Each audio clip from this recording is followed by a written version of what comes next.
Curl up, hit play, let the pages unwind. Spice on our tongues, all the trouble we find. We're kissing and killing in kingdoms we crave, falling for monsters we swear we'll never say.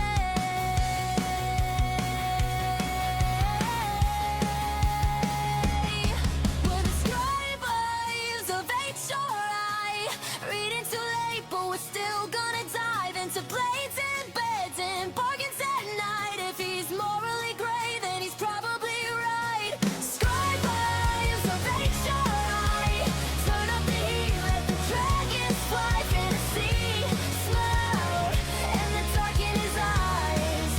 Yeah, we read it all and we never apologize.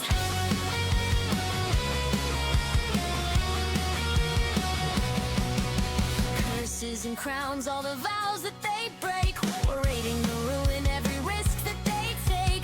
Laugh through the trauma, then gasp at the twist. Highlighting lines that our mothers would blacklist.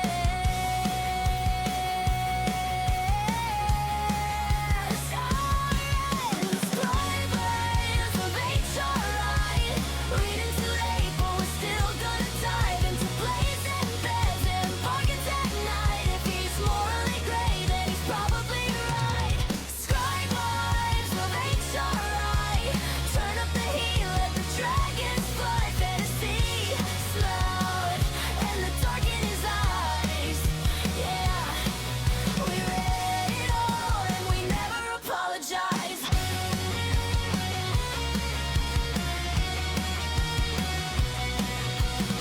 Open the book, pour the tea, pour the wine.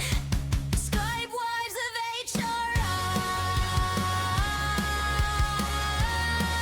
It's gonna be a wild time. Hey!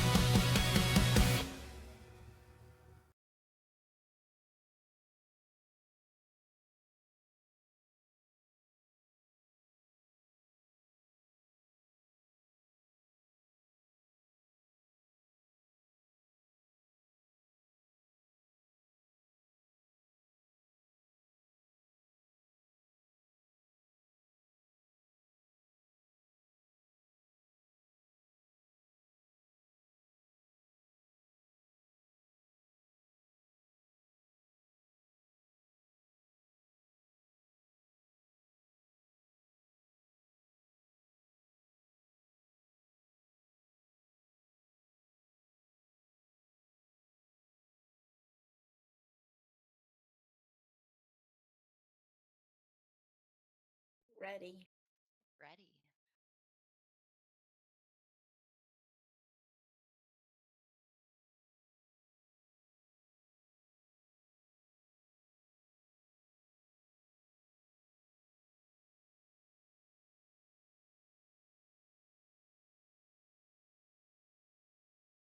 Each episode, we break down our latest reads, top tropes, and probably spiral over fictional men.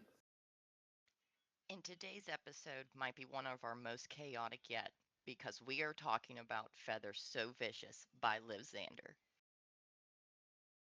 Let's get into it.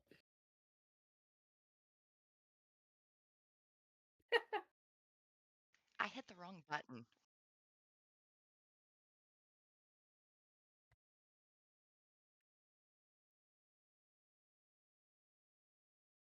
I hear you.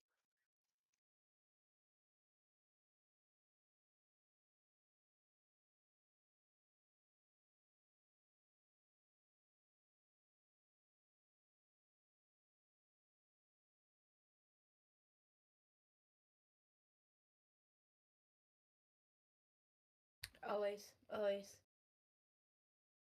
That's gonna be like our catch in every here is which episode is gonna Oh. bring in technical Gosh. difficulties. It's fine. It's fine. We have people on. It's totally okay.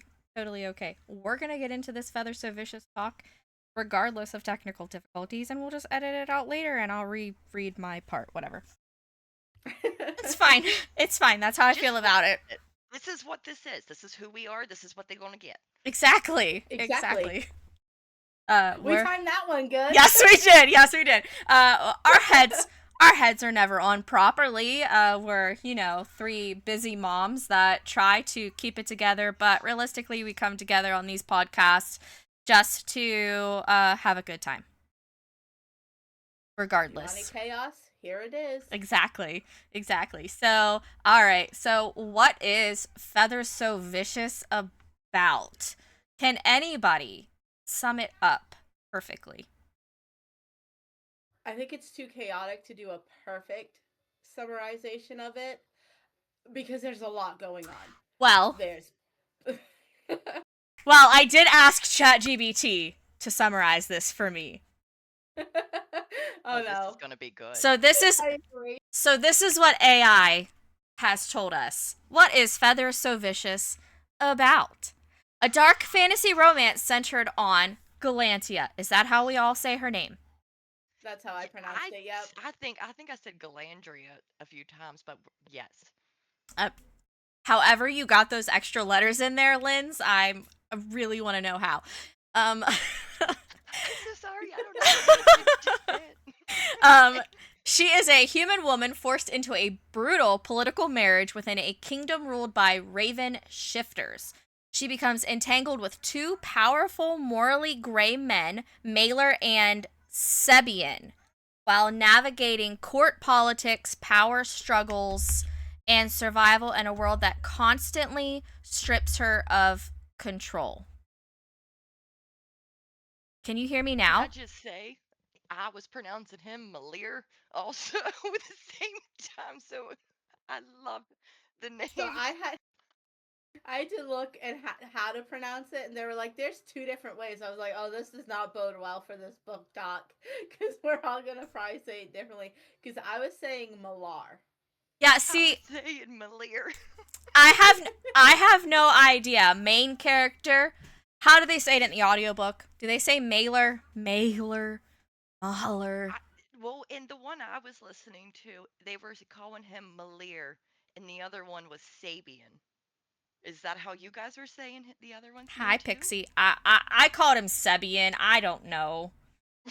Yeah, I was kind of going Mailer, off, like, okay. the Sebastian vibe. Yes. Is how you might say it without Yes. all the For extra some letters. reason, in my brain, I was every time his name was going, I was going Sabian.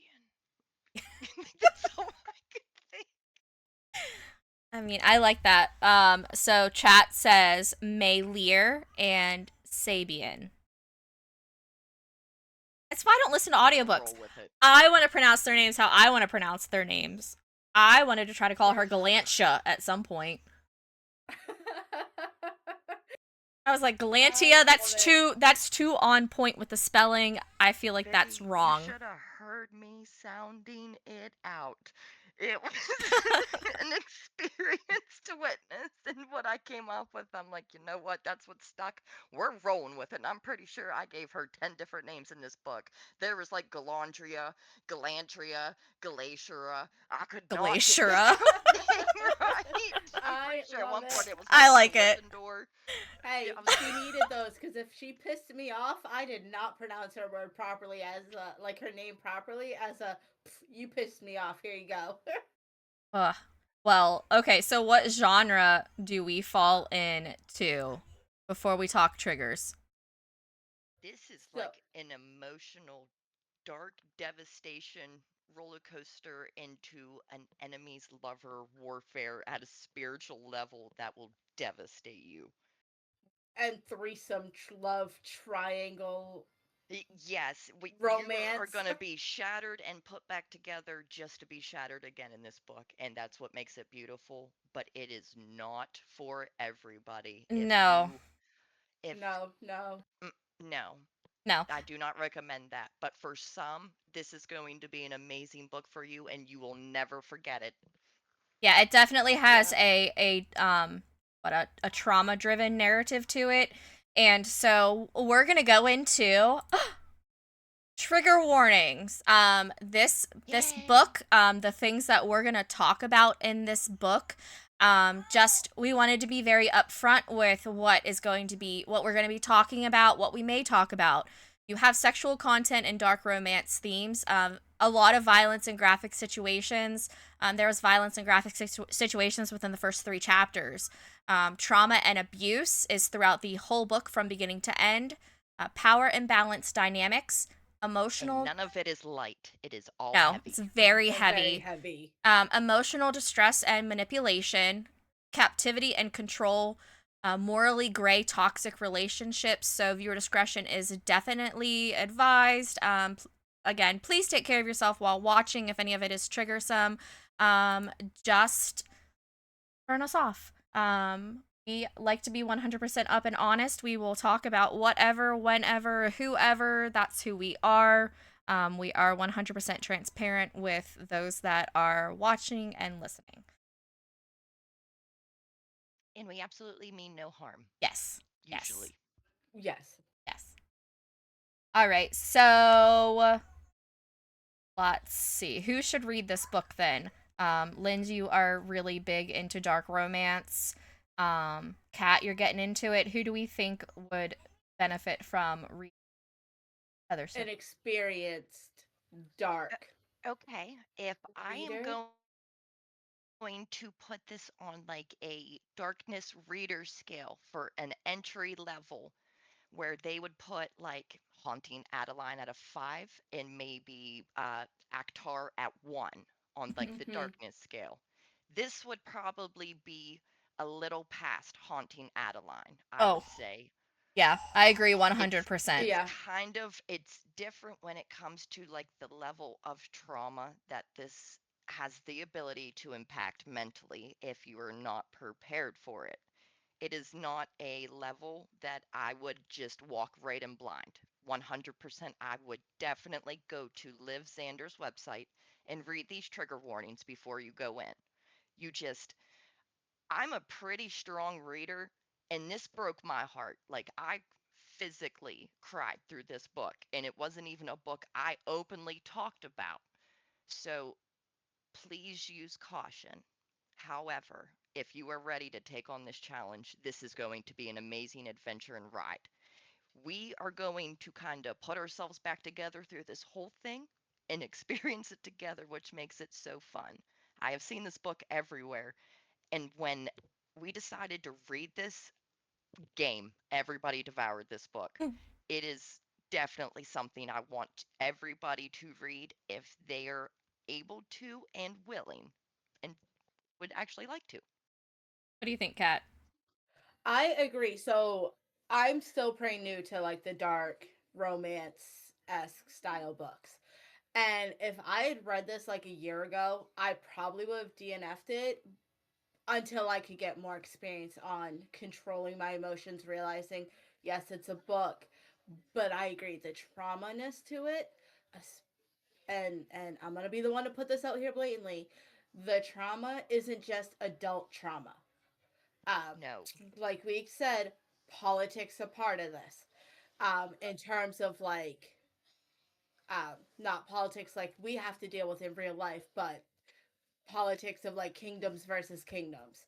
Um, and as most people are aware, that doesn't, it's very trauma heavy, especially when you're dealing with children, and their experiences with trauma, which we are going to delve into. Um, and like I said, if this had been me a year ago, I would have been like, I can't handle this. But I have some experience that I was able to push through.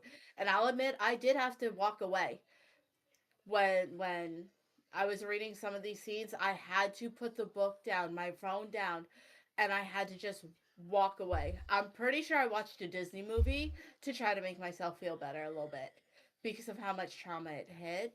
So I agree. Like I haven't read Haunting Adeline, but this is my um most traumatic dark Right. Right. read I was just trying so to think of far. a baseline that kind of everybody would use. I feel like a lot of people read Actar, and you see Haunting Adeline everywhere, and everybody Right. pretty much knows what that's about. So it gives at least a just. Yeah. I Yeah. I would have to say Um, it is very dark, like Haunting Adeline. And I really want to throw out there that it does have a lot of like abuse, sexually, mentally, physically, to like young teens, children. There's Mhm. Yes. the level of loss that you feel throughout the book is very heavy. Um, The author did a really good job of making you like almost in the character and experiencing it Traumatized? with her. yes, yes. She made it so relatable, and Yes. you feel for Galandria, her. You feel for her so bad, and it breaks your heart. I don't know how this author did it, and she has other books, and apparently the Pale Court is supposed to be even more intense, and it piqued Mhm. my Yes, curiosity. yes, But she yes, did yes. so good with 100%. this. I read something about the Pale Court a I've couple weeks ago, and I was like, okay, well, I know that Lindsay's gonna read that, and reading this part of it, I kind of want to know how this works, and am I messed up if I want to read it? Probably. Am I gonna read it? 100%. I'm gonna read it. Um, Yes. Oh, and I do have to tell you but something. It's kind of word vomiting at the moment, but there is a third book to the Kiss the Basilisk that is being released in September. I yes, just wanted to throw that out. I did see that. Oh, Something about that's my birthday month. being on knees or something like that. Yes, I can't Yes. remember the word, Yeah. but I can Yeah. see the cover Yeah. like in my head. All right. Thanks for lurking, Farah. So did we have any expectations really going in? I don't think that I had any expectations going in. I had read the variant Lost books like a couple months before we got into this one, and the one review said if you had read those, this is definitely the book for you. So when Lynn's recommended it, I was like, yes, absolutely. I'm all for this, but as far as that, I just didn't have any expectations. I kind of thought, well, this is going to be one of those books that is like, if it was a movie, it would be like a B-list movie. Yes, Mhm. I get that. I Mhm. fully Yeah, understand. but Yep. You not. felt like the storyline was going to be repetitive and that Yes. it was just you were just going to have to go and roll through it. Like there wasn't extremely high expectations, but you were mainly supposed to be focused on like the darkness. But Yes. she managed to intertwine all of it. And if you wanted world building, if you wanted spice, if you wanted trauma, if you wanted love, you can experience all of it. Like Liv Zander did a beautiful job on making this emotional roller coaster an experience. Yeah, I would have to say I was the first one that picked it up and started reading it. And I read the first chapter and the second chapter, Yep. and I was like, okay, cool, where are we going with this? I got to the third chapter, and there was a very graphic, violent scene um about I people mean, you about can be people. totally open here. You know what I I mean? mean, Like you get we well, won't spoil. you get to chapter 3, and Galantia and her mom are, they stop in that Mhm. village, and you get it to where they're like, okay, well, this woman's a raven, because in the book they're completely against ravens. They want to kill all the ravens. Ravens are people that just disperse into ravens. They have like 4 or 5 ravens that they disperse into. Um, and they're taught. Your guys' hair would be like devastation back in there. They would automatically assume you two are ravens Right, just Oh because of yeah. your because we hair have Yep. color. dark hair, and because we have dark eyes, and it's like you get to this chapter, and there's this woman up on this like stage, and they're like, witch, she's a witch, she's a raven, kill her, and they're like beating her, trying to get her to turn and into her ravens, and she's not turning, and they're like, well, they're taught by at a young age to be able to handle as much torture as they possibly can so they don't turn. And I'm just like, oh my gosh, like these raven children are taught like in diapers to take beatings as much as they possibly can so they don't turn into their ravens. And eventually she turns into a raven, and they're like grabbing her ravens and ripping them apart and biting their heads off, and also, and that's 3 chapters in. Yeah. And I'm And then just it like, oh goes. my gosh, it doesn't get any better. Nope. Because then It they doesn't get literally any like better. pluck these ravens and cook Yes. them. Yes. And feed them to the village. They give you the idea that if you see a raven at any point when you are reading, you are supposed to like completely like demolish it. They are just immediate omens of just bad. I'm pretty sure I scared Myth when I read that chapter because I'm like, oh my goodness, it's technically cannibalism. Like, if you think about it, because these aren't just birds, yeah, they shapeshift into them, but I was relating to them more like, um, you're a person. And Right. that's the first thing I like screamed out, cannibalism, and I'm pretty sure he got scared because he's like, what are you reading? And I'm just like, our book talk book. Like, he's like, there's cannibalism in there, and I was just like, I'm not getting into it. It's only 3 chapters in. And his Right. face when I told him it was 3 chapters in, he's like, are you okay? And I'm like, yeah, I'm fine. Why? He's like, 3 chapters in, and I showed him the scene of what I was reading, and he's like, oh, this is gonna get dark. I was like, this is, yeah, 3 chapters in, and it's already this scene. This is wild. I absolutely loved how they summed this up.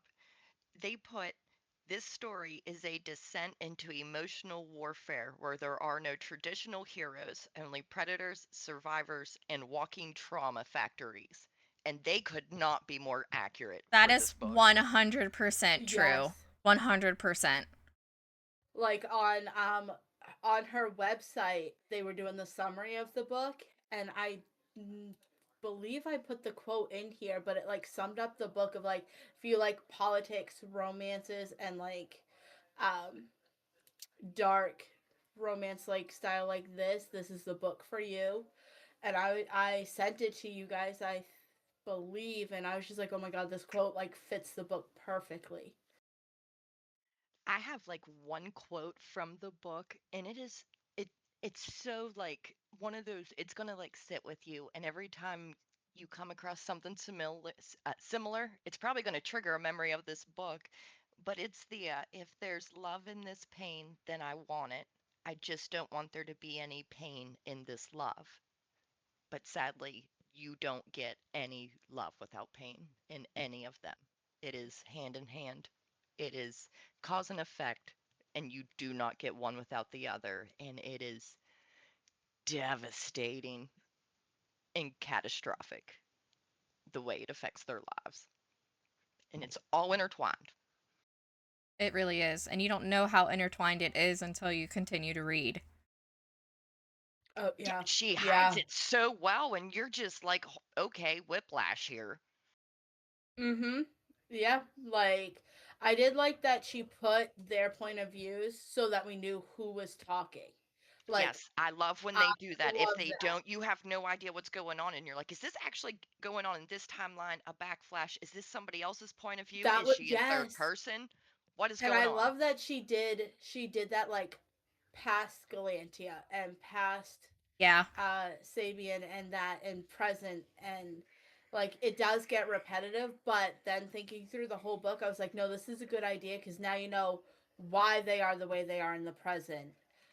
Especially Sabian and especially Malir. Um, because if we didn't know that their past, we wouldn't know how they came to be how they are. Right. Right. And I mean, and also if you think about just the way like the book opens up to Galantia the queen giving birth and Oh, then yes, it her immediately having, starts with heartbreak right yeah. out the gate, Yes. And and that sets the tone. yep, it really does. And that just like dives into, you know, more of her upbringing, but also being shut off and then being left behind in the village where people are, you know, being carnivores. Mm-hmm. Because the queen left you behind because she's like, bye, see you. Like, And it doesn't. It happens more than once through this. yes, Or I'm gonna say series because there's more than one um, book. there's more than one book, and I believe Lindsay, have you read the second book? Yes, ma'am. Okay, so we devoured this series then. Yes. Because you can't stop. Amazon You was can't my stop. enemy in this series was the problem. And they sent me the second book first. Who does that? Oh no! So And it's it was like literally 4 mocking days you. before the first one came. I was like, they're playing me. This ain't happening. And now, mind you, I ordered like 7 other books. They all came before that. Oh my gosh. Oh no!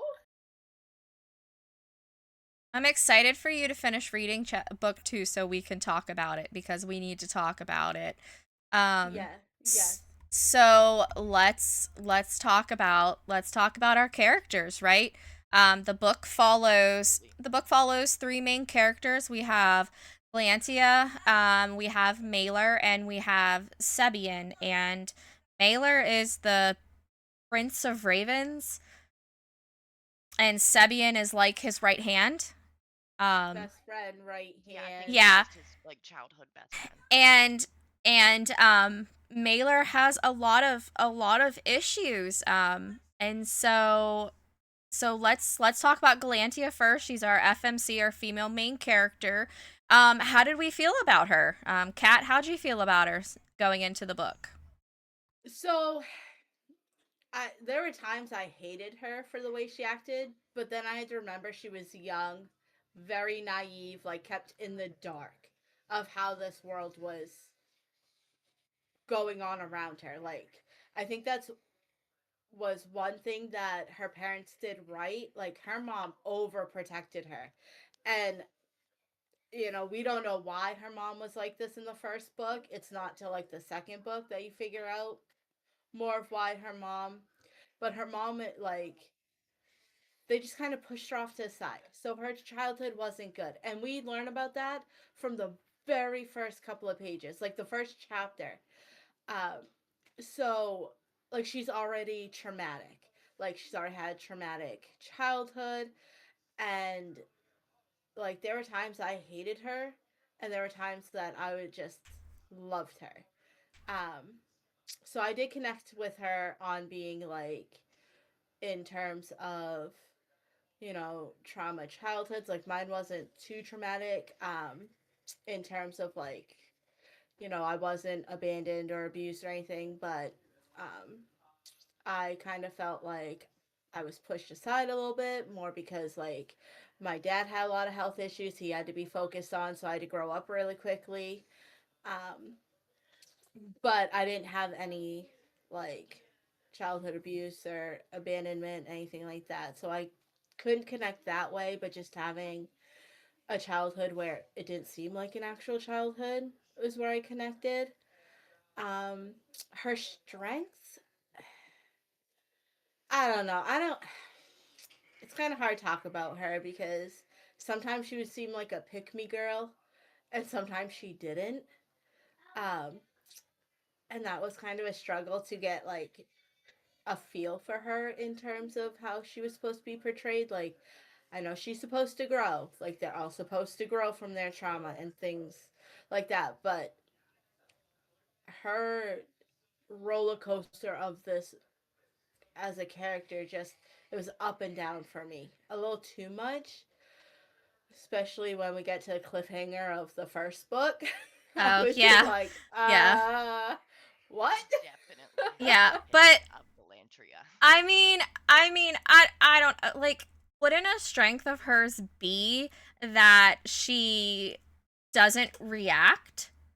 You have in book 1, they're at the banquet and she's forced to sit on the floor at Mailer's feet, and she does it all.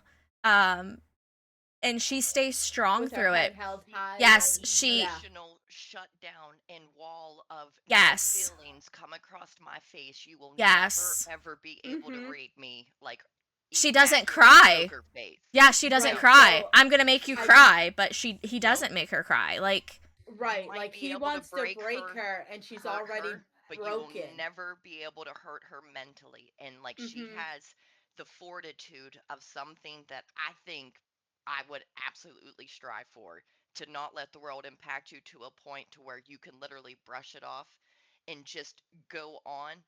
But the problem is like when you build all that, it's going to backfire at some point. You can only hold so much, and that's what Mm-hmm. makes her special. I mean, in a way, the capacity and the void. It is ironic when it Right. comes to Galantria, or whatever this woman's name is.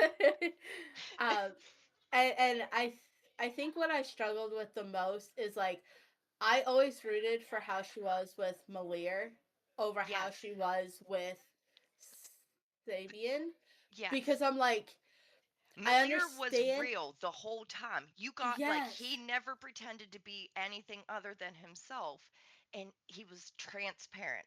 You know what I mean? It was Yes. upfront.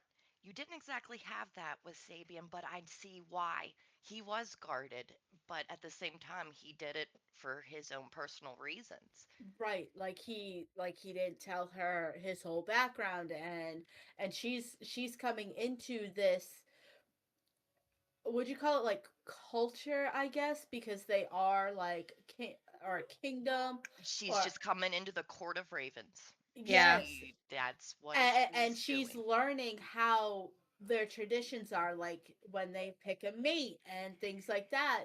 And obviously, like It's just a little bit Sebian more is intense for her because it's like a humiliation ritual where everything they right, do, it is a jab to her to Yep. hurt her because she right. is their absolute enemy, and it's Yep. just it's torture, and it's not Mm-hmm.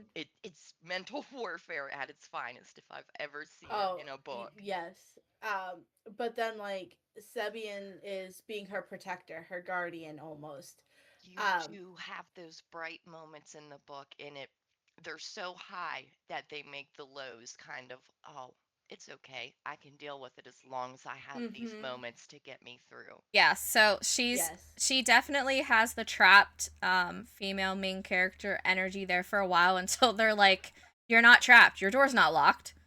That's You what can I was walk trying around to like. anytime you want to. Your door's not locked. You want to go Right. down to the village, go down to the village, but Like just know you might not yes. She has so much survive. more Like, freedom as She was a like prisoner a in terms captor of than her own childhood.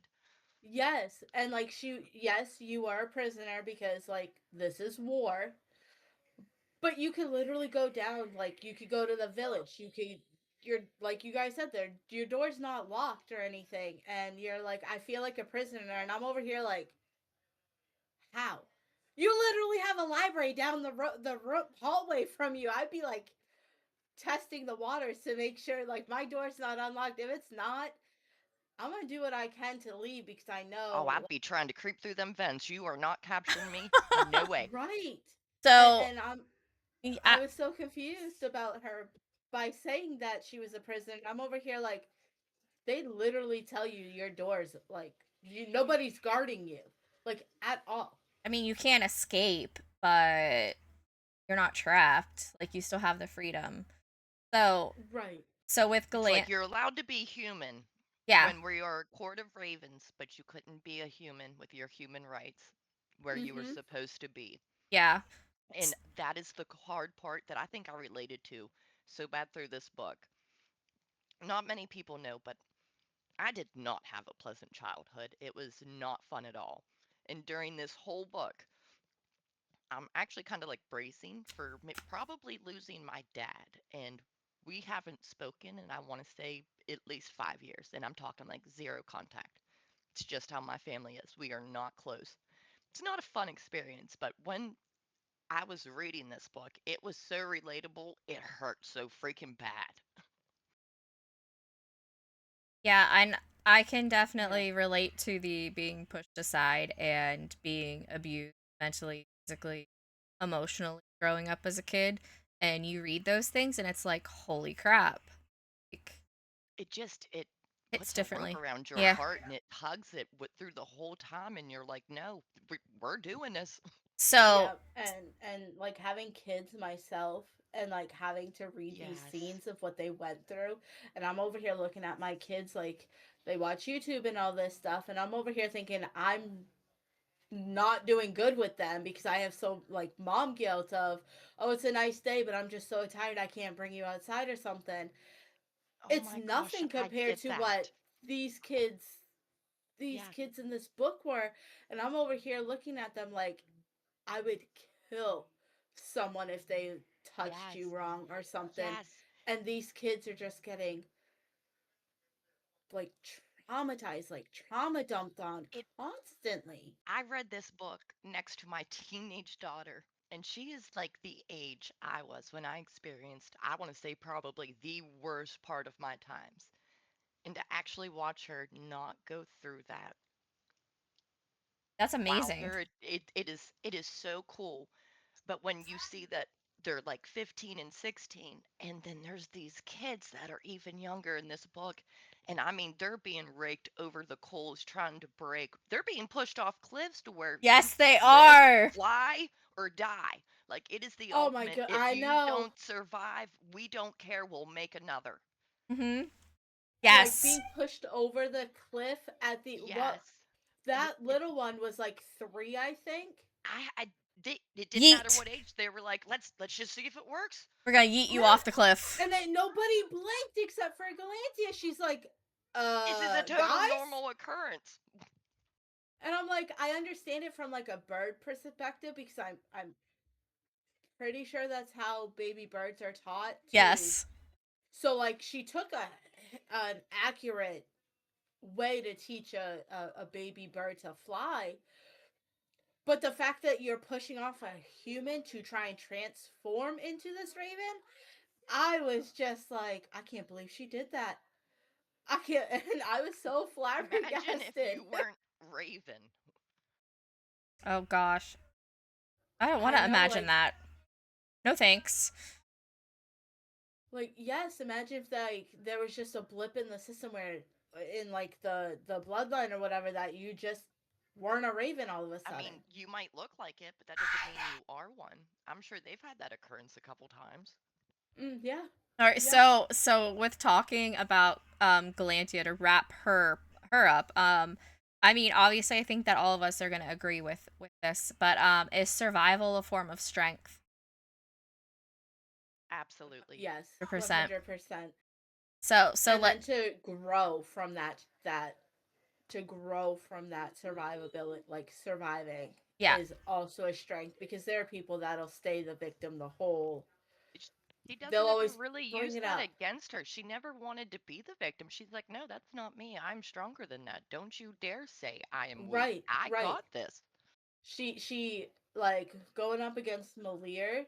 She was all like she woman over here, and I think with Sabian she could be softer until she really got to know Malir and realized like where he was like coming from, and then as soon as she heard like some of his trauma, she started softening a little bit, but she knew that's not what he needed. He needed someone to get in his face and be like, I don't care if you're the prince, I'm going toe to toe with you.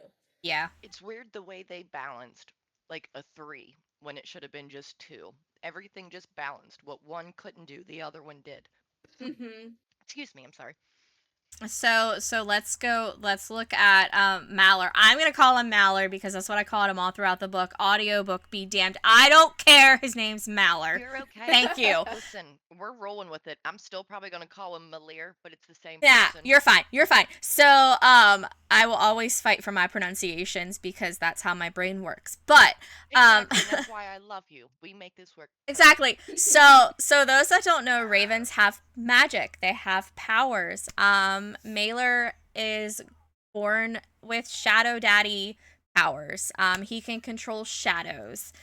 Um, and he is not like Zayden, from Fourth Wing. I guess kind of, sort of, but not because He's a Mailer's more intense, Ma- I would Mailer's say.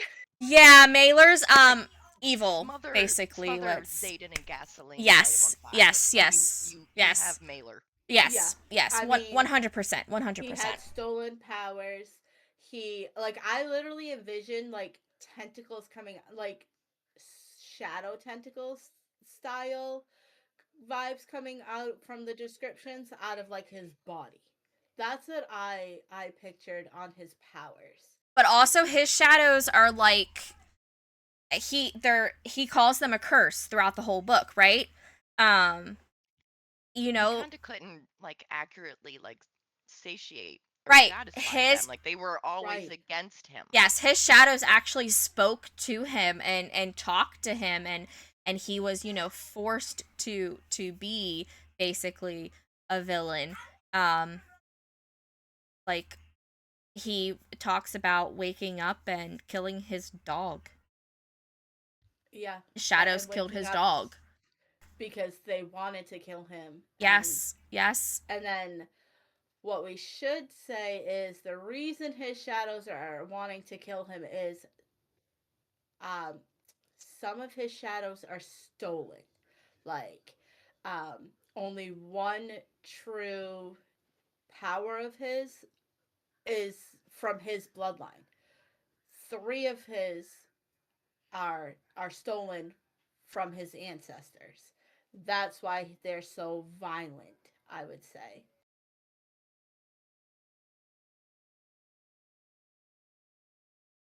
Thinklin.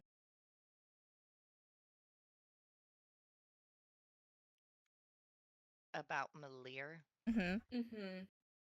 Um, I'm not really quite sure actually how I pictured his shadows. It was more of legit like a pool of darkness that just kind of seeped for me. But at the same time, I loved the way that they portrayed that like they kind of listened, but they didn't. They could do so much damage, but they never once hurt our female main character. Oh my gosh, I just realized what they remind me of. Have you seen Venom? Yes. Okay. So Yes, I okay, okay. You that's know what I how was thinking. Venom's It's like a like, let pool. me kill, let me Yes. kill, let me kill, and And Eddie's it's just like, like no, he said, no, it was you're like not doing it. it seeped. That's why I was like, Yes, oh, yes. okay. And then Perfect. Eddie would let Yes. Venom eat someone, and he'd be like, I'm good now. Yes, And they that's how the shadows consume were. Yes, everything. yes, yes. Mm-hmm. And That that's just popped Perfect. into my head. I'm like, oh my gosh, the shadows are Venom. yes, no, that's perfectly fine, absolutely. But I loved everything that this man stood for. He he was completely like shattered from his innermost core of what made him his being. And when they put him back together, not one piece was in the right spot. And No, he no. is corrupted. He is so dark. He is, when you think of darkness incarnated in human form that has no care, no worry, no conscience, no empathy, you're gonna have Mailer. And Mm-hmm. that is who he is in this book. You don't get any softness really from him. It does come at a cost if it does come, though. Agreed. And like he even says, like, they broke me. I'm broken. My pieces were put back together in the wrong place. Like he knows. He He knows knows he's he's broken and broken. he's not saying anything otherwise. He is like, I am not a good person. There Right. you go. And Right. I know we can talk. No. Yes. Yes, I know we can mention this because I know that this is in book one. This is what happens when you read book one and book two simultaneously. I know. Everything seeps into one. You're like, what can I talk about? What can I not You talk can about? talk about anything. So That's you can talk about anything. We are in no we are spoilers of spoilers. yeah, but our next episode's gonna be about book two, so I don't want to spoil book two today. Yeah, we want to gotta wait be 2 cool. weeks. Okay. Yeah. Okay. Yeah. So, but I'm I glad you said that because yeah. I would have probably just spilled. No, but I do know that in book one this happens because a main character was there in my life saying things to me as she was finishing book one. But Mailer absolutely despises Galantia. He absolutely 100% wishes that he could just tear her to pieces because he hates her father, the king.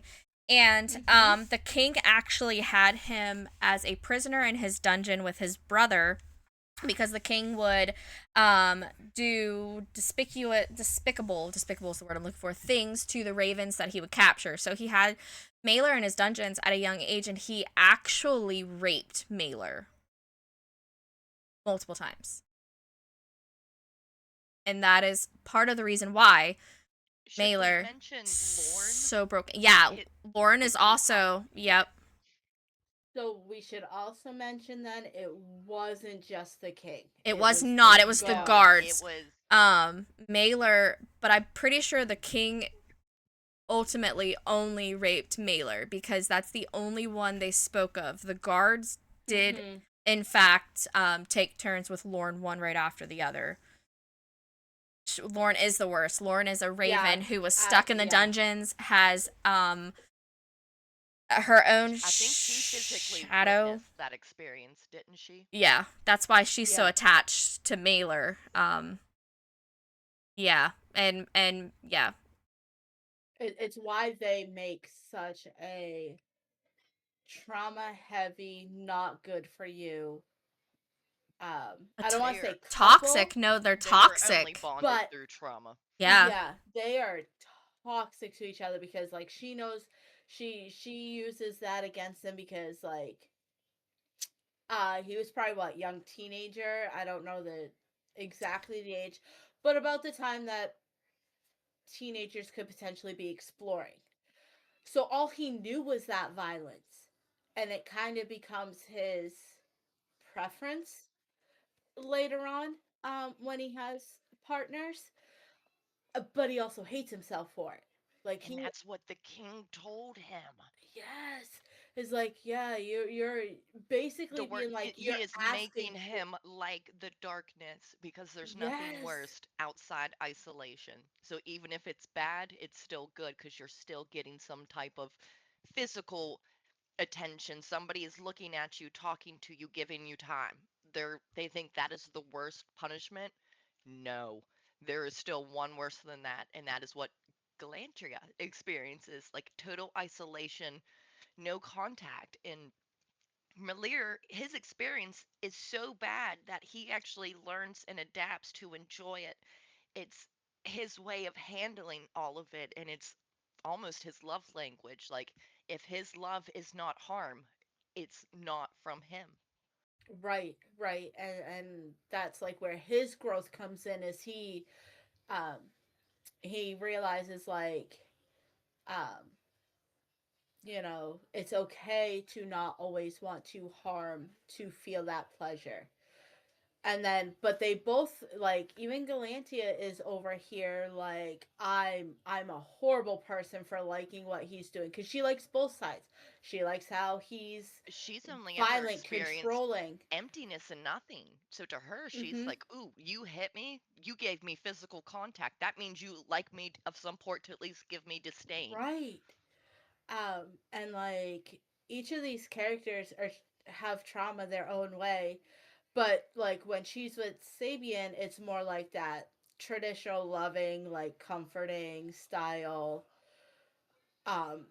love making. And then with Malir, she's just over here like, oh, you wanna, I mean, he brands her, right? And then he's like, does all this stuff to her, and her body reacts in like this sexual way, and she's just over here like, I'm disgusted with myself because I shouldn't be feeling like this. Accurate. Yep. I don't know if I would 100%. call it brand. He like 100% he mutilated brands her. her. He carved He her. he Yeah, he 100% branded her. mutilated her poor chest and just made sure that he left his mark for everyone to know Uh he huh. was there, she is his, and you Yeah. can do nothing about it. Yep, he could use her body in any way he wanted to, and there's nothing that she or anybody else can do about it or to stop it. Mm-hmm. And to survive, she just had to learn to adapt, and she like convinced herself And if we want to that she be, likes this. but we can also go with the whole part where at one point she thinks she's gonna get kissed by him, and he goes and he spits in her mouth, and he's Yeah, like, "This is as close to a kiss that you will ever get from me." that is the finest example of what like this book leads you up to. It takes you up and you're like, okay, there's going to be a little reprieve here. He's going to Nope, just show kidding. some act of decency. And he Yep. smacks you in the face every single time. But when you get to that final moment in this book where you're like, he can't possibly make this any worse for her to experience. He Let goes me and does tell it. you, he sets the bar so high. when I read this, I was like, you got to be kidding me. You are the biggest piece of, like, how are you standing there? Like, I would be, oh my gosh, it was so devastating. Uh-huh. And this is the emotional roller coaster we were talking about over here. And yet at some point in time we're supposed to root for him? Like, Yes. He makes I'm you not wanna so root for him sure. at the I'm same not time. so He's sure. I pushing you to be like, definitely you're gonna hate me, but you're gonna love me and hate me at the same time, and I'm gonna make you hate yourself for loving the fact that you love the hate of me. I And think and Mhm. then something like that. and then he does something to redeem himself and you're like, "Oh my gosh, this is amazing. He's so Like you sweet." Yes. understand him And then you're because like, of his "Wait a shitty second. childhood, and you're Why? like, oh, it's okay, I can fix you. No, you No. can't. No. Nope. Mm-mm." You So, better take that thought right out of your right. head. So is he a protector or is he a villain? Like, He's damnation of the flesh. I mean, I feel like he's both, I but would say Yes. yes. you So don't he's get both until you get deeper in. right. Like he starts off definitely as the villain. And then once you get to know him as the character and you find like the trauma and how he is the way he is, and then you realize like going on that she left little breadcrumbs of how he's showing he loves Galantia, right? Just We not don't your put it normal together way. until like probably book 2. Um, but he's both. Like he starts out like almost every other dark romance. She sees him as the villain, and then it's gonna turn to the protector. That's just his character.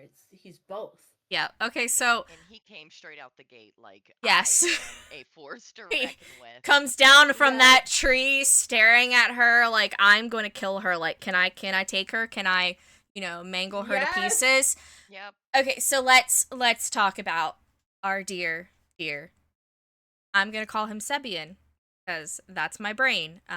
Or That's how I. Sabian. That's how I said it. I called him Sabian. I don't know why. But that's apparently what the audiobook calls him. So let's go the Sebian route. He's more calculated, he's quieter, but He's more intuitive. he is still morally gray. Mhm. Absolutely. Agreed. He has a lot more kindness and softness to him. Like, Yes. you're still gonna have Yes. the edges of the blades, but they're not visibly seen like they are with Malir. And Right. he's not. Right. So Right. out of the 3, he was the less traumatic dumped character. Yeah. Because He was like just kind of there for me. I mean, okay, so let's talk about how I'm Mailer's best friend and I'm going to see how far I can get with this girl because she doesn't know anything. She's not cultured at all. So Right. she's And a not only virgin. that, She's a but virgin. I'm going to Malir- see how far I can get with her because Yes. And Malir thought so little of her that he just gave her to his best friend, even though that was actually supposed to be like his betrothed at the moment. But it mhm. was also like a smack to the face of her, like, you don't matter. Anybody can have you as long as I approve it. Here, you go. You can have my best friend. I don't care. And I love that like this probably going to be a spoiler for book 2, but like she literally gets into Malaire's face and it's like you gave him to me. You gave me yes, to him. yes. What am I supposed to think? Like, you say 100%. I'm yours. And that is when I love that she goes toe to toe with him because she throws it in his face. Like, You and I'm don't like, get to girl, yell at her yes. for doing what you told her to do. Or practically forced her to do. You really didn't give her many options. Yeah. She's like, okay, cool. I'm gonna take it. He doesn't hit me. He doesn't like bite me. He's not aggressive towards me, anything like that. So No, but she's getting still that. just trying to survive. She is still in enemy Yeah. territory. Everything to her is get out alive. Exactly, get back home. Or what she thinks is home, I guess. Like, I mean, you have freedom here. Which one would you rather choose? Like, these two guys, or like the coldness of your home with your parents? Yeah, I was like, the book kind of makes it to where you would think that Sabian is supposed to be mated. Like, I don't know, do you think Mailer gave her to Sabian because he wanted to keep Sabian? Probably. I'm not really That's sure what his like end goal line was when he originally gave her to her outside of just to prove a point, honestly. But yeah, to make her feel bad about herself and stuff. but also to, I mean, to make sure that she had what she needed, like that care. Like, I mean, he did take care. Yes. You didn't know anything Yeah. about him because he didn't really like open up too much until like Mhm. later on in the book. They had a really odd relationship, honestly. Like the Yes. way that they interacted with each other, it's not a relationship that I've personally encountered or experienced, so it was kind of different to kind of see it that way. Yeah, I definitely wasn't rooting for her to like. I didn't want any harm to come to Sabian, but I was just like, we need to get you out of the picture. Was you Like, rooting for her to go with anyone? Like, was you rooting for Staby or Maliri, or was you hoping she just got the hell out with her life? oh, I was definitely rooting for her and Malir, 100%. Like, I know. I was like, Honestly, I was I like, don't come on. know. why I this? hope she gets both. I hope this has like a happily ever after.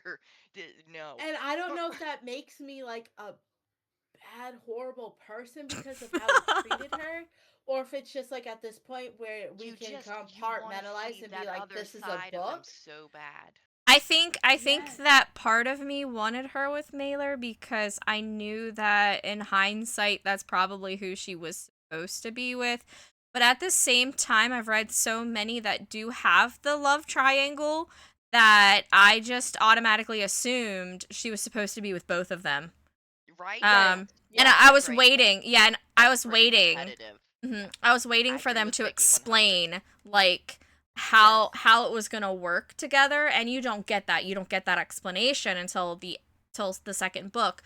But definitely in that first one, you have that. Okay, well, she's supposed to be with both of them. So how's this gonna work? How's this gonna end for Right. them? Right. Because they do balance each other out, and that's normally how those love triangles are. You have those different. She has Mailer, who has the abuse, um sexual tension stuff happening, but then you have Sebian, who has the soft touch, and who, my favorite part of the book is when he's talking about laying in bed with her and she digs her toes underneath of his Her calf. cold toes. And that's The where cold toes. Yes. and that's where he wants them there, and she's laying on his chest, and I'm just like, oh my gosh, that's what I do to my husband. Like, that right there is like My husband would kill 100%. me. My husband wants to kill me every time I do it, but he knows I'm going to do it because my feet are cold. But Yes, Mhm. ice cubes for toes. yes, but it's a sense of security, and then you get in and you get Mailer's point of view at one point where he's there and he sees her laying with Sebian, and her toes are underneath his calf, and he's like, I want her toes, her feet should be under my calf. Yes. Um Yeah. Moment, and you see that, and you see how he's like conflicted with himself, and so it's very very push and pull sort of for me. Like, I was really waiting for the other shoe to drop. It didn't happen till book 2, It but did keep you on edge basically the yes. whole time. And Yes. you never dropped your guard. You just knew to keep it up and expect like a blow at any Yes. time. Yes. Oh, 100%. And Like, when that blow came in book 2, and we will talk about that next podcast, and we will have tissues Yes, ready. absolutely. But it is yes. but let's go to our lovely tropes. So Raven shifters, right? mhm. It's kind of weird because I'm not a big person on shifter books. Like I mean, like the trope with the whole shifters, I've never been a big fan of it because it can get very awkward and out there sometimes. And Agreed. if Yeah. you're into that, go for it. I highly recommend that. But this wasn't like that. Like you weren't making love to ravens. You know what I mean? Like Right. it didn't come. It's not like Yeah. that. You know what I Right. mean? How Right. they do some of the other shifter books. So I was glad it kept it like human and human interaction for certain encounters. Yes. And the only thing the Ravens really did is they would like mate um the mating dance And they would Yes, and they would or give you a shiny bracelet. yes, groom each other. They would Um, groom each other. yes, groom each other. Like it's Yes. it was traditional yeah. simple things. Little cute things. Yes, the I'm gonna Ravens are pluck your just kind feathers. of They were almost little intimate there. things she would kind of like not even give a second thought, and you're like, oh, okay. And to them, it's like we're tethered and bonded for life because I Mhm. plucked your feather. Yep, and I like that she didn't do like you said it can get awkward, especially like I know there's probably some like werewolf books out there where There the is, There's and male will be in a 100% werewolf, werewolf. the human, Yes. yeah. you know, your first thought is when you see that, you're like, oh, this is going to have some like furry encounters because when you enter things with shifters, I don't know if you guys have ever read like the Broken Bonds or the Bonds That Tie series. Uh-uh. That they do some shifters in there, and it's not like anything else, but it's like a five love triangle, and it's really kind of awkward, and they go 5. way far. Like they take an idea and run with it, and I'm so glad that she kept it grounded for the book. Was my point. I kind of ran off with that sentence Mhm. there. My bad. No, you're good. Like I agree she kept it like the human interaction, and then if it was anything about the birds showing like The affection, fantasy it was she kept really yeah. well rounded. I loved that part Mhm. of the aspect of everything.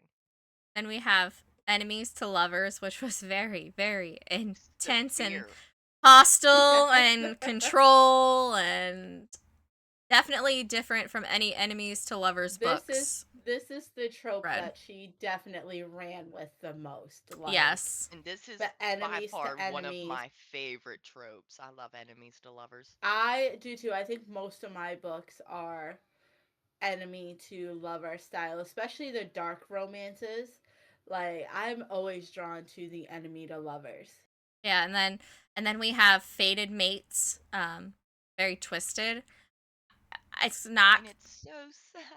It is, and I mean, I've talked to you guys about Zodiac Academy before, and I'm not gonna like go too much into how Feather So Vicious is with the mates because I can't really talk about that till book 2. Mhm. But it's like I don't know, it's weird. We're picking up what you're putting down. Yeah, and but also like when she's supposed to be betrothed to Mailer and they're getting ready for the wedding and stuff, and then that thunderstorm happens and the raven comes through, and that's when she's originally pushed to Sebian's room because there's a raven, and then she There was finds so the much ribbon. violence. She finds the Yes. ribbon in the water basin, and then she wears the ribbon, and Mailer's like, "Where did you get that?" And she's like, Someone's trying to step on my yes, territory and whoever gave you that, they're trying to give you a bonding gift and that a mating gift, and that's not happening because you're mine. And if I find out who that is, they're dead. which was so contradictory because they were like, yeah, we're bonded, we're fated mates and things like that, but then he goes and says, "Oh, well, we're not monogamous." It's And it's, I'm like, uh, it's uh, that's kind of weird unless you're just saying that yeah. for the purpose of this being like a throuple or whatever.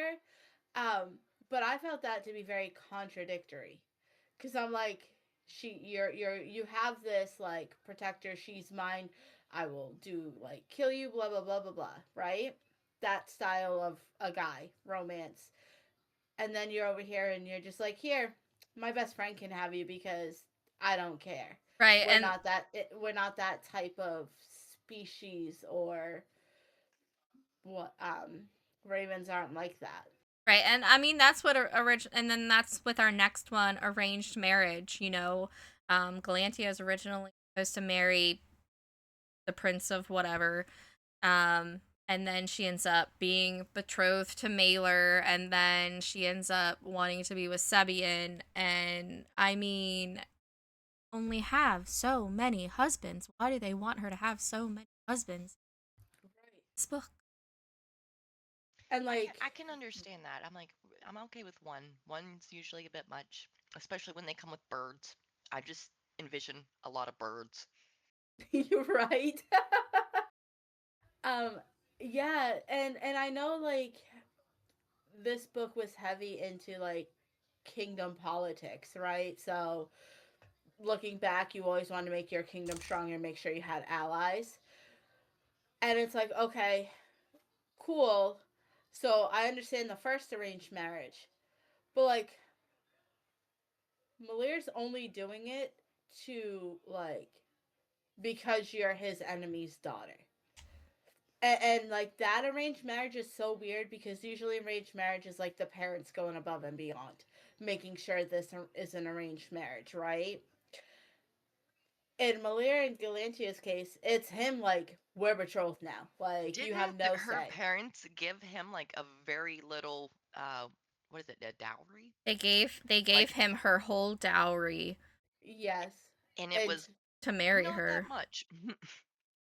yeah, it was to try and keep the peace. So, but it wasn't, it was like they didn't arrange it with him. He just was over here He was like, ready to accept it because he could seek his vengeance on his enemy's daughter the whole entire time. Like, mm-hmm. that's how we interpret it. And And yeah, they And he did just get tried to some push armies, her too didn't much. he? yeah, but I mean, originally he didn't want any of that. Originally, he just wanted uh, what's her face released from his prison that he was gonna give. He was gonna trade, I want to say and then Marco, but I think that's wrong. and then the king was like, "Now, just give you my daughter. Here's her dowry. Bye." Mm-hmm. Yeah, Like, because someone's seeing into the future. Because when we were talking about powers, not everyone has shadow power. They have like There's seer different power. categories Yes. of what they can get with their And birds. she just was too powerful to be able to look into the future. Was she the one that could look into the future? yeah, she And I saw the think her future. husband. Asker saw the past. Yeah, and then yes, yeah, and like that's a powerful thing to have in for an enemy, like for war, is to, an overseer that can see into the future to kind of interpret what could happen.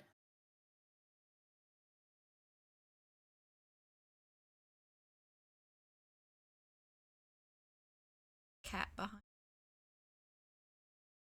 Let's go into dark things. But also let's go back real fast. So like down at the bottom of our image we have we're all a bit broken here, which quote from Mailer in the book. Yes. It's one of my favorite quotes. That's why I chose that one because I love that one. that Good is job. that's like real world though, right? Like it doesn't matter where you go, we're all a Yeah. bit broken here and it's okay. And that's what he was trying to tell her, like it's okay that you He are did broken. accept her for her at the devastating level of a human that she was. Yes. And it's not that like he was like, I need to fix you and make you a certain way. He was like, I'm just going to sit down in the mud with you because my pieces are sharp too. And I loved Right? that. Yeah. It's not on this next one. I wanted to touch base on that real fast. Dark themes. Dark from Yes. Very, very true. Oh, I love that you put the quote right there. I am not going to attempt to pronounce that, but I love it. Oh, the yay ashvaltem yeah. Yes! I know. It sounds like you're about to curse me, Little but I love it. little dove and my anomaly, like those are all things that I Mailer love the says. correlation that they did with the ravens. How they're Yes. like, all your power lies in the birds. Everything's in your raven. And if your raven dies, you die. It's just, it almost kind of shows you that like a raven is so it's perfect for the bird of this book. 100%. Ravens are supposed to be, like mysterious, but also they're They're strong and resilient, and they can survive. a- Was it a and raven or a crow that was on the ark that flew first? I can't remember, but there dove. Oh, before the dove flew off the ark, I can't remember if it was a crow or a raven, and for some reason I want to say a raven. And the raven never came back because a raven can eat the dead, but a dove will not eat anything that is like contaminated, I guess, it was a because they raven. were it wasn't okay, that is what like peaked in my mind with this book. I was like, well, a raven is meant Yep, to survive and can live off like the dead, and they will scavenge every little thing, and they don't really have any, they don't follow any rules, they do their own thing. And with yep. the dove, it was so different, and I was like, huh, okay, you got the yin and the yang, you've got like, that's all I thought about when I read this book, was kind of a little insert of the Bible. Yeah, so I looked it up and it said Noah released a raven first to check for dry land. The raven flew back and forth until the waters receded. After the raven, Noah sent out a dove. The dove returned with an olive leaf, signaling the presence of land. The raven symbolizes the initial search for sustenance and safety, and the dove represents hope and renewal after the flood. Yes. That's so pretty. Like, that's so, like, that It adds a fits little this deeper book. It meaning to the does. book. It Yes. does 100%, especially when you get into book 2 and you're learning about powers and pasts and futures and Yes, this was a book experience I want to share with everyone if they are willing to take on the ride. 100%. Yes, exactly. so with our dark themes we have, obviously we've talked about the emotional damage and the trauma, right? Mhm. Super, super heavy emotional tool. Like you will be thinking about this book while you're reading it, before you read it, after you read it. Like Yes. it will linger with you. And Yeah. it's good and bad, but that's what makes this book stand out. It's just, it's different on its own level. And if you are capable, read the book. You will not regret it. I promise. Yeah, you have the emotional damage and the trauma is it's the core of the story, and it is actively what shapes every relationship in the story. 100%. I think we've covered that, like we have shown in our Yes. conversations, how that trauma and that emotional look, like it's just very trauma and emotion. Um And even like the world building and the settings, it's all dark and dreary and heavy and shadowy. It just gives you this immense, almost dread feeling, and it wants you to experience that with them, just so you know what emotions they are going through. And I loved that. You you're also going to get like, if you like some intense battling and some war and you're going to take on and fight in battle, it's got that too. It's got a little bit of everything, and it's not just Yes. mainly focusing on like the love aspect. It's got a really cool world, it's got a really cool storyline, it's got really cool character building and backstory. It's got a lot to offer. yeah. And such a smooth transition from each like theme as well.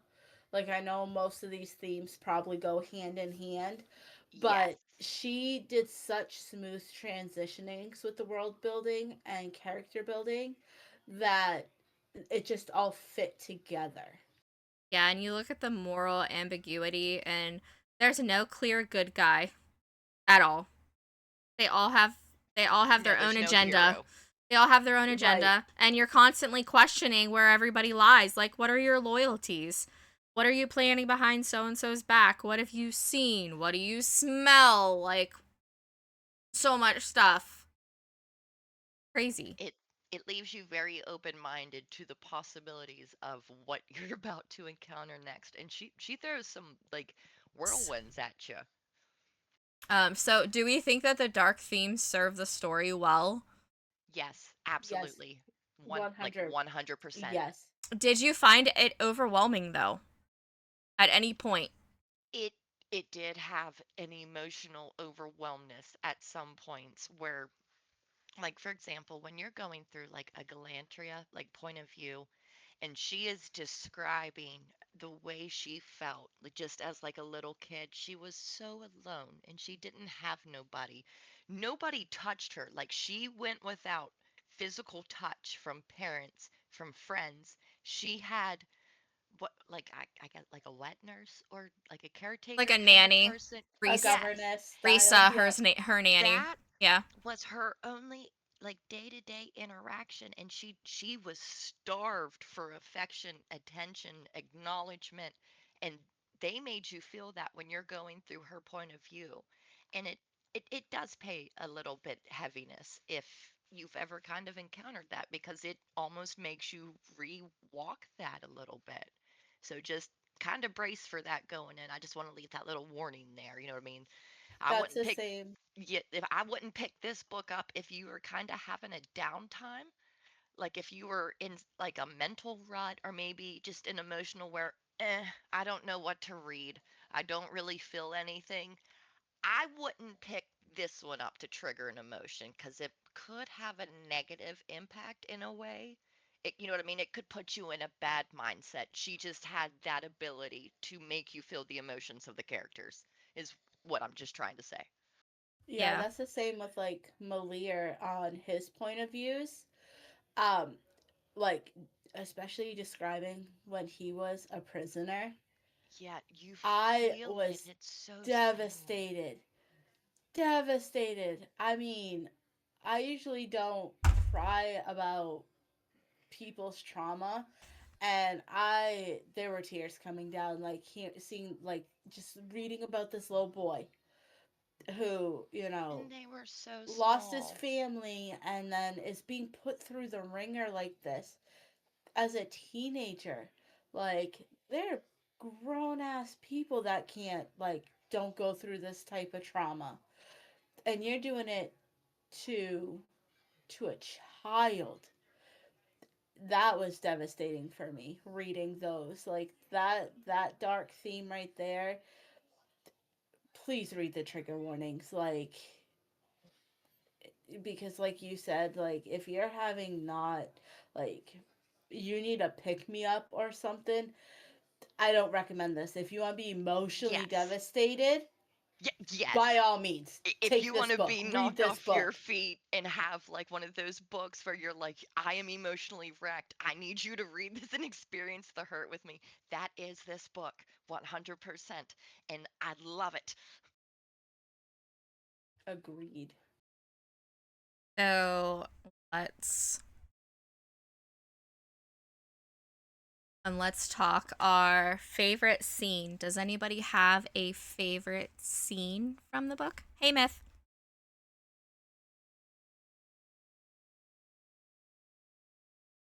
um Anyone? One of my favorite scenes was actually when she was getting chased out of her room by the bird, and, like, to Sebian's room. I chuckled so Yes, hard at that that was cute. because it was just such a random cuteness in this heavy book that I just giggled because I was just like, oh my god, just You don't fear reading these that. big people coming at you, but you fear this bird in your room.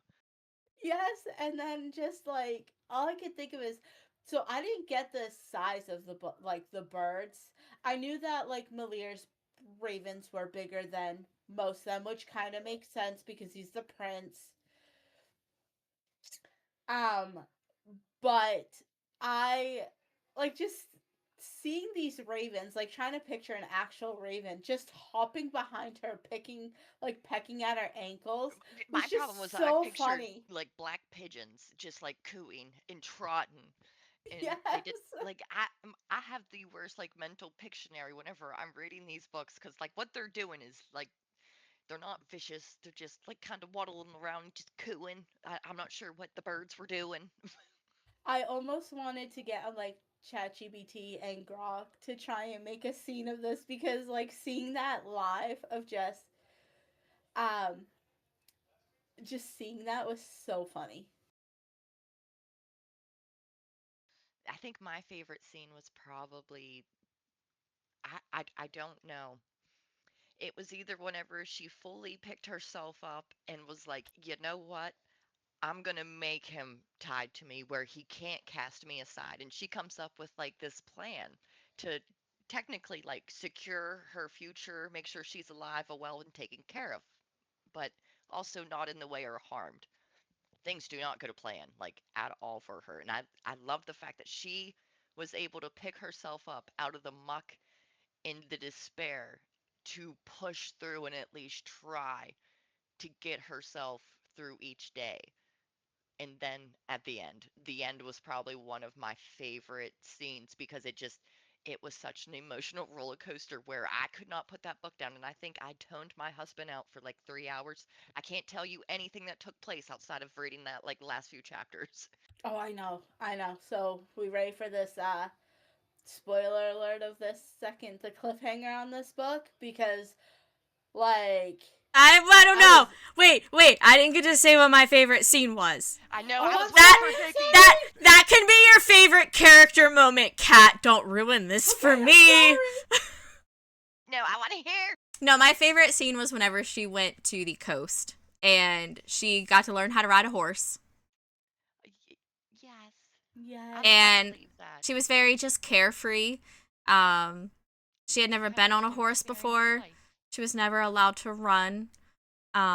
And Mailer took her I don't to the think she got to coast. experience like a town or really anything. Like when Nope. they No. say she was sheltered, this poor child had Yeah. no life, like no experience of any kind. She just was alive. She breathed. She ate, and she was in walls. Like Yeah. that was her Yes, poor like childhood. hearing like when she was so when like Lear first sees her is when he's escaping. And we don't know like the full scene No, and until that's book just 2. another aspect that But adds to it. to It's just devastation on devastation. but to Right. give perspective of how bad her childhood was is literally her nanny saying you need to stop running or your mother's going to scold you. What child doesn't get to run and experience the she was like on the beach, I believe, if I remember, or the coast or something, and literally being told you can't run. She Like couldn't I raise have a her voice. 7-year Like old who she had to be a that's his speed is robot. She running. couldn't have emotion. She couldn't feel. She could not cry. She never cried. But she Right. made me cry. All right, Kat. Spill. Favorite character moment. Okay, I'm ready. I got this. All right, so it's obviously like the last chapter of the book that gets Yes. left on a huge freaking cliffhanger. Spoiler alert. If you get Oh the my book, goodness. you have to Spoiler put both alert. of them together Spoiler just alert. like I did Spoiler one. alert. Spoiler alert. Thank you. Okay, so I honestly didn't think the book was going to go like this, which I don't understand because like when we read Kiss of the Basilisk, we kind of knew it was coming, The right? breadcrumbs were there. These ones were Yes. not quite there. No. But looking Okay, back I'm through not it, getting it's so still, you're serious. like, how did I'm pausing, sitting up. I want to say I did, in fact, know that this was going to happen because there were hints in the book. Yes, there was. Like when There- the white feather stuck out of like Yes. the random place. That talking about there understood. being them, talking about how Sebian can smell her, different things True. like that. Yes. And I when think if I I was finally so- understood why they didn't want her to like react or Yes, do anything. yes, They never yes. wanted to trigger it. Cat, go.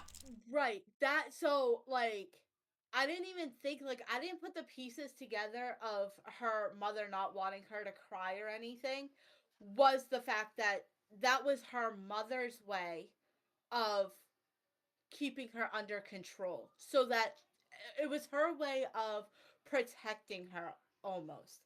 And you don't really find all this out until the second book, so I'm not going to go into a lot of details about it.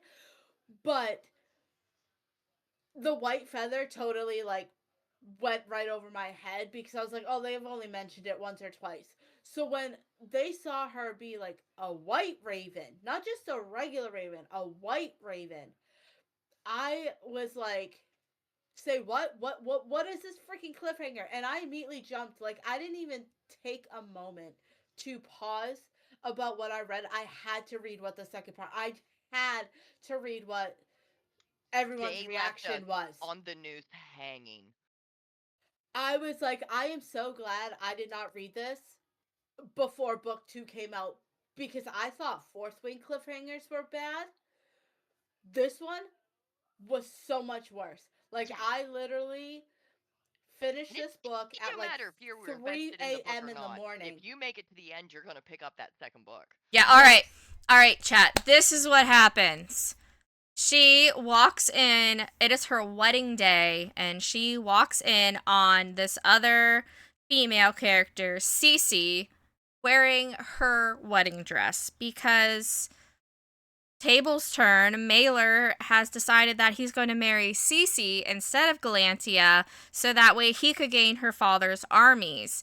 And so Galantia goes completely batshit crazy because Mailer and her had been connecting so well together. She was falling in love with him, and he was manipulating so bad. he was falling in love with her, but he doesn't know how to show that. So he was just playing her all along. And you have Sebian come in behind her, telling him, how could you do this? How could you do this? Blah, blah, blah, blah, blah. And then all of a sudden, poof, white feathers. Mm-hmm. Yes. That. And That's They the end. broke her. that's where it so ends. bad. Yeah. And that is a huge character moment. Like, Huge. Because, like, she grew up with the king, like, you know, in this, like, kingdom that hates ravens. Absolutely hates them. It doesn't matter if, obviously, it doesn't matter if you're a child or not. The way they treated Lorne, Malir, and his brother, like, they don't care if you're a child. I'm still trying to figure out exactly who's the good guys in this book because I don't know if it's the kingdom or if it's the court of the ravens, and they still make you wonder because each one played such a heavy part in whatever the war is, whatever it is that they're doing, that you really Right. don't know who it is at true fault, and you can relate to both sides. You can see the hate, and it's terrible because it's like it's there's so much trauma that I don't know if it could ever be repaired. I I I feel like this is one of those books that doesn't have like a hero per se. Like You have to be your a own clear hero in this right. book. So like Nobody's Malir, coming to save you. right. So like Malir is it's all for revenge for his kingdom. Right? So I guess in terms of his kingdom, he's like the hero because he's trying to be like the king and take back their lands and try to make them not be the victims anymore. Um, but in terms of like black and white, there is no hero. I don't think it's too blurred edges for there to be a clear hero, and I'm comfortable saying there isn't one just because of that. Because yeah, he's a hero to his kingdom, but is he So, really a hero any other way? You know? right. So I do have to ask, would you say this ends on a happy ending no. in book 1? Just book No. 1, not the second one. No. In a weird way, I kind of think it's a freeing moment of a devastating level. It's not happy, but it's like, oh my gosh, she has a way out almost. Yeah, I can see that. I hated how leading up to the ending of the book happened. Like she had to experience another devastating moment for her to turn into her true. He told her he was going to break her, and he kept his word through the whole thing. It That's was very her true. fault that she got, like, she misinterpreted the feelings, but at the same time, his feelings were true and genuine. Like, he fully admitted that they both thought at the beginning that they knew what they were to each other, but they still ignored it. Right. Was there a scene that emotionally ruined you? I mean, we talked about our favorite scenes. Was there a scene that emotion?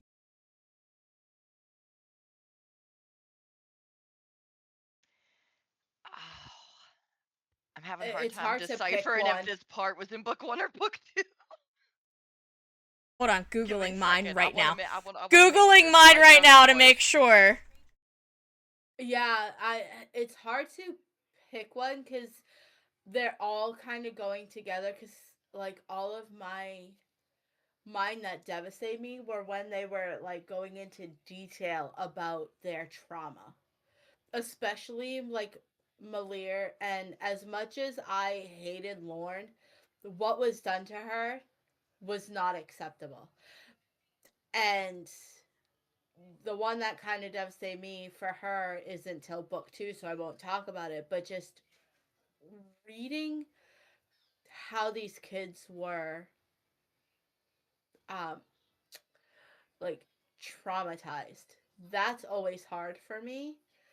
um and I think that's what like devastated me the most. To be honest, I think one of the parts that like really kind of like shocked me a little bit was probably, I guess they considered it the dowry violation, but it was the extreme public humiliation from Malir, not only rejecting her and proving that she's worthless, but in front of everybody what he does.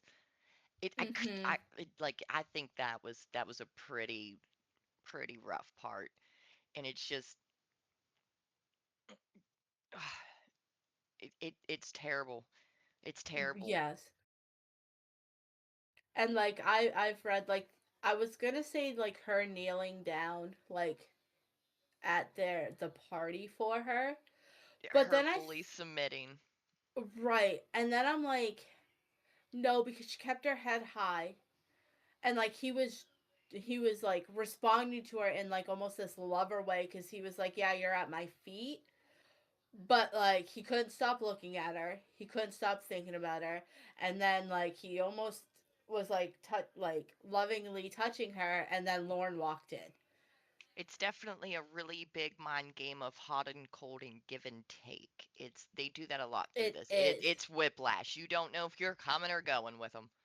Right, and then like the whole, oh my goodness, he's gonna kiss her, and then doing that whole spits in her mouth, and you're just over here like, Yes, and the way they uh, make like a kiss what? so intimate and personal, and it's just like, okay.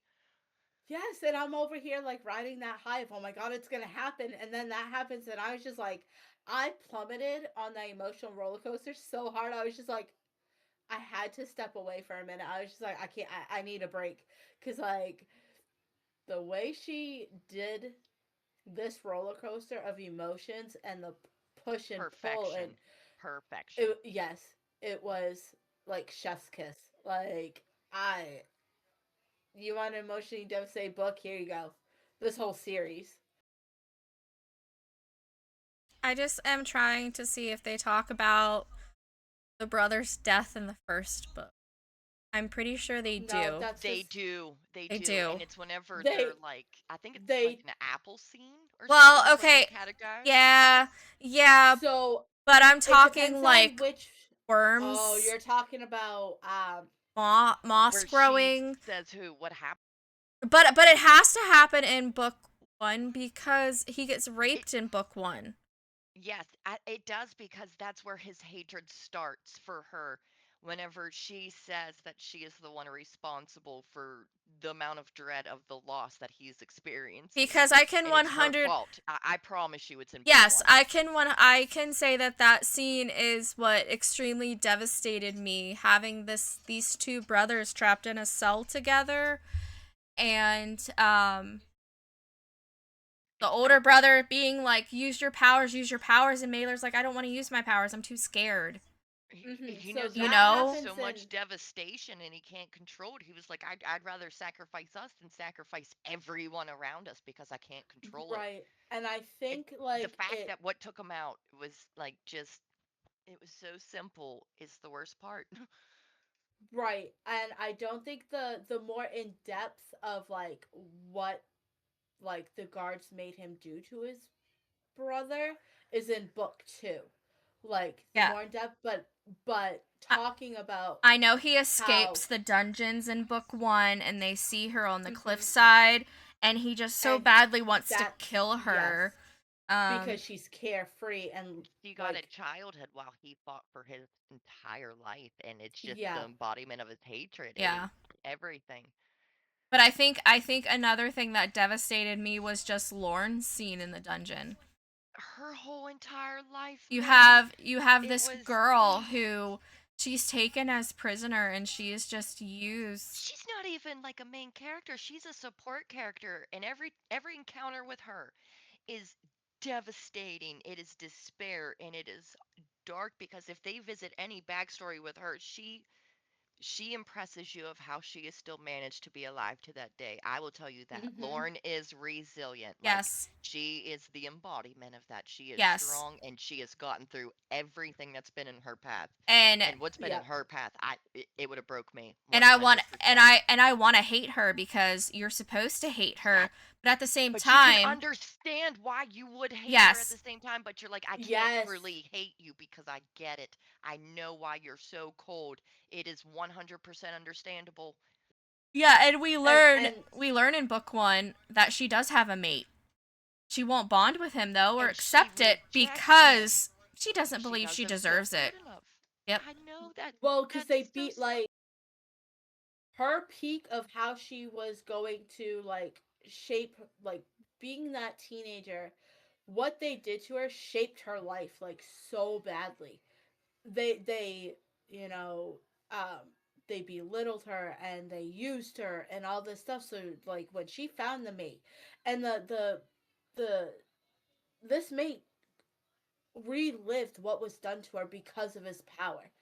Like he could have healed her because he had seen what they did to her, and he relived it over and over and over because of his power. And he was still like, just let me love you. And she's like, I don't deserve it. And We yes, didn't I even understand. talk about the feeling of not having the bond complete if the bond is there. What kind of agony that leaves you in. Yeah, it's if I remember correctly, I can't remember the words on that book for what the great ache or the long ache or whatever. Yeah. It was something like yes, The that. long ache, and I think, is what it is. is it Ash that has it's his bonded mate that's in prison. I think his name is Captain Ash. Ask her. I Asker. asked, yes. Uh, like he compared, he's like, I would rather die than feel this pain. Yes. That's how bad like being apart from your bonded mate is. Like it's painful, And you've and got these people choosing to experience that pain than to complete the bond. I think with Lorne, it's because she didn't like that's all she'd ever known was that pain. And to her that meant she was like alive and was fighting Self and esteem does not exist in this book for these characters. They No, have no self mm-mm. worth or value. they don't. 100%. Well, they've been stripped of it. Like Correct. the Raven civilization, they've been stripped of everything. And I mean, you die if you're a kid and they know that you're a Raven. You get burned. If you try to go into different kingdoms, they catch you on fire. Like they rip you apart. They whip you. They There is hang no you. acceptance of any kind here. Mm-mm. Yeah, none. So, what do we think? How many stars? Kat, how many stars do you give out of 5? I would have to say, I don't want to be one of those types, but for me, it was a 5 out of 5 because it just had everything I would look into a good book. It had all the tropes, it had the emotional, like, devastation, and I didn't even think I was looking for that till I started reading it. And then I was just like, okay, I'm here for the ride. I am ready to be emotionally devastated. It had the romance, it had the push and pull of a relationship. To me, it just flowed so well, and it was everything I could have asked for in this style book. Linz? D- Definitely a 5 out of 5. I'm pretty sure if it went any higher, I would give it one. This book really covered all aspects. It gives you the mystery. Like if you were someone that kind of struggles with, oh, I know how the ending's going to be, and it makes you not want to finish the book, pick this one up.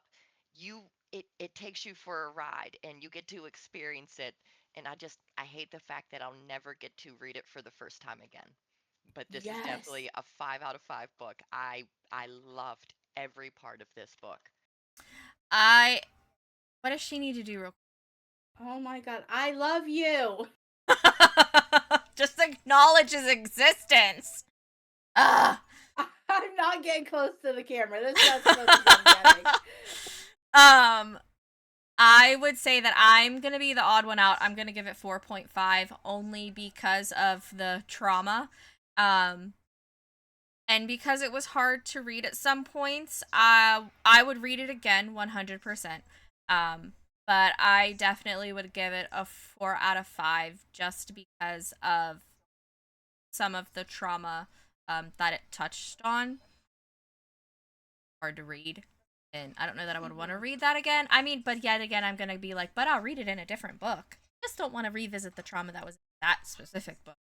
Oh my gosh, I just realized there's a chat. I didn't know it was over. Yeah. Yes. Welcome to the Chatlins after all I this had time. the Discord in front of it. I am so I'm just like, oh my god, there's people in here. Yeah, right now we just have Myth chatting. Pixie is lurking. Sam is also lurking. Main character hopped off. She said it was lagging on her end. I love So this. yeah. But yeah, we were talking and oh hey, Jibs is there. Hi, Jib. That's me. Is that Oh, you that's typing? right. That makes sense. That makes sense. I think I'm on Discord. I think You I tried are. to log into mine. Welcome to Twitch, Lindsay. We did talk about how our next episode we're gonna try to hold on to our 2 week and do I Shadows think So we can Cruel. do it. Absolutely. Do Yes. Shadows So Cruel talk on April 11th at 3. If that changes, obviously we'll let everybody know. Kat is gonna be streaming that one. Yes. Work together to make sure it's all fancy and whatnot. But yeah, is there anything else that anybody wants to say before we try this outro? No, we hit everything on here. Linz? No, I think we genuinely covered it for like the first time. All right, so that wraps up our discussion on Feather So Vicious. Let us know your thoughts. Did you love it? Hate it? Or are you still emotionally recovering like I am? Follow Scribe Wives or HRI wherever you get your podcasts and join our community. And if you want to scream about books with us, join our Discord. Discord. Look, that was a little bit better, guys. All right, let me end us out of here, and we will talk to Bye, everyone y'all. in 2 weeks. Bye guys. We're gonna have so much fun. Somebody dropped you dropped the Discord link. It's the wrong one. Really need to fix that. Someone should really make me fix that. I'm still trying to figure out how to get out of Discord. It's discord.gg/head removal inc. That one. Thanks. Yeah, Sam. Thanks. That's what happens when you guys are lurking in the background. Hello. Okay, I'm gonna end us out of here with our little.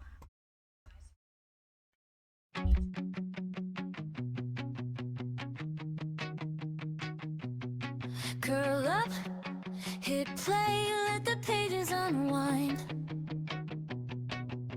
spice on our tongues, all the trouble we find. We're kissing and killing in kingdoms we crave, falling for monsters we swear we'll never say.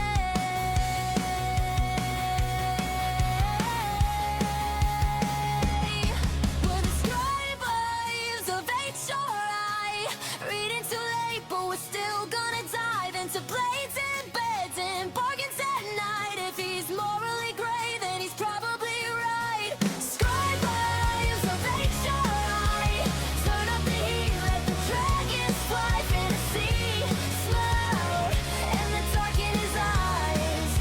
Yeah, we read it all and we never apologize.